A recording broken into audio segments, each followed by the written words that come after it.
Assalamualaikum warahmatullahi wabarakatuh.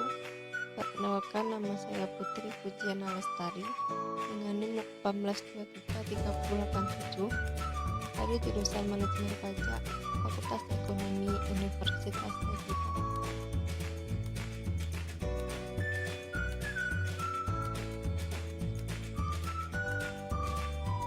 Baiklah, pada kesempatan kali ini saya akan menjelaskan materi tentang restrukturisasi, reorganisasi, dan likuidasi.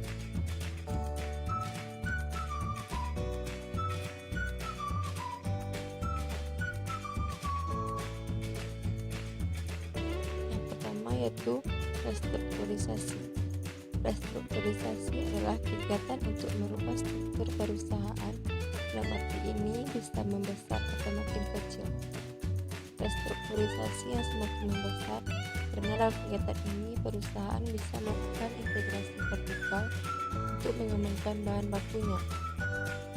Restrukturisasi yang semakin mengecil merupakan kegiatan perusahaan untuk merampingkan usahanya.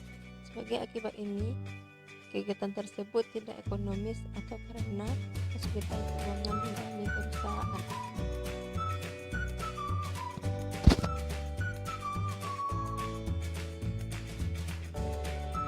Restrukturisasi dapat dilakukan dengan dua cara, yaitu yang pertama melakukan penjualan unit-unit kegiatan, yaitu sell off. Korporasi mempunyai unit kegiatan yang beraneka ragam. Mungkin suatu ketika merasa bahwa di antara unit-unit tersebut ada yang tidak bekerja secara ekonomis. Yang kedua, pemisahan unit-unit kegiatan dan kegiatan korporasi atau spin-off.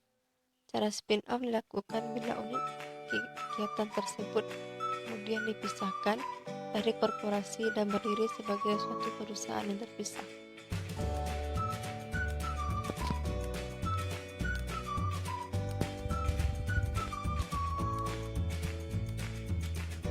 Mengurangi beban-beban yang menghimpit perusahaan, yaitu dengan yang pertama extension melalui perpanjangan.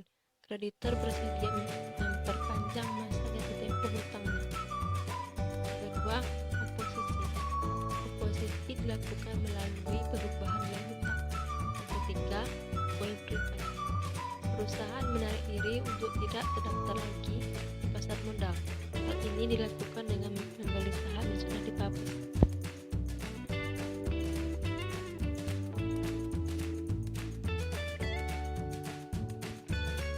Yang kedua yaitu reorganisasi.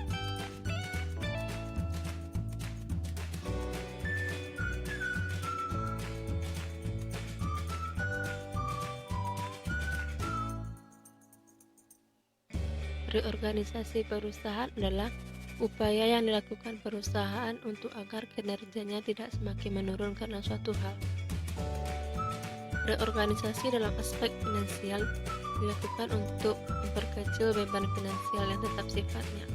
Nah, demikian asumsinya adalah bahwa perusahaan masih mempunyai kemampuan operasional yang baik.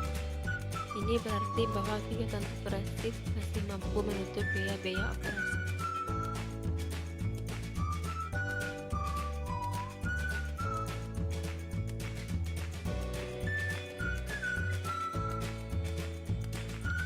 Langkah-langkah yang perlu ditempuh dalam reorganisasi perusahaan yaitu yang pertama, menaksirkan nilai perusahaan.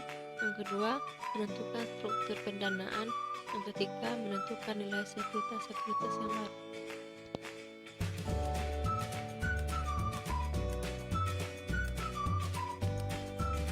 Dalam reorganisasi finansial sering dibarengi dengan konsolidasi, yaitu membuat perusahaan menjadi ramping secara operasionalnya.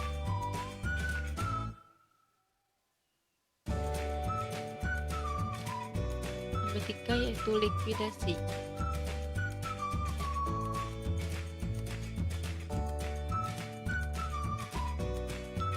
Pengertian likuidasi menurut para ahli yaitu proses akhir saat persekutuan tidak lagi melakukan bisnis. Likuidasi ditempuh bila kreditur berpendapat bahwa prospek perusahaan tidak lagi menguntungkan.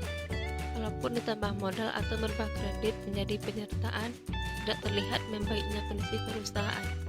Dalam keadaan ini, para kreditur lebih menyukai untuk meminta perusahaan likuidir.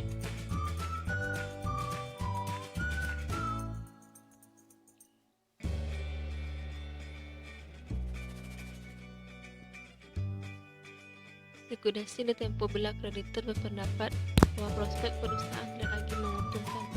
Walaupun ditambah modal atau merubah kredit menjadi permintaan, tidak terlihat membaiknya kondisi perusahaan. Dalam keadaan seperti ini, para kreditur lebih menyukai untuk meminta perusahaan dilikuidir.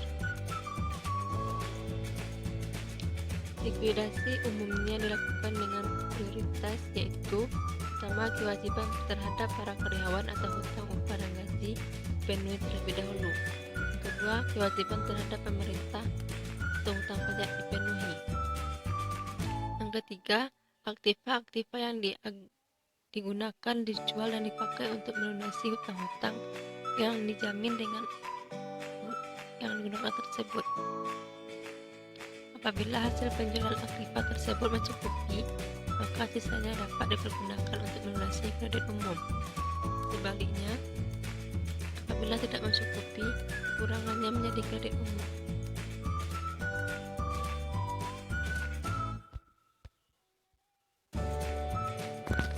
Sekian materi yang dapat saya sampaikan.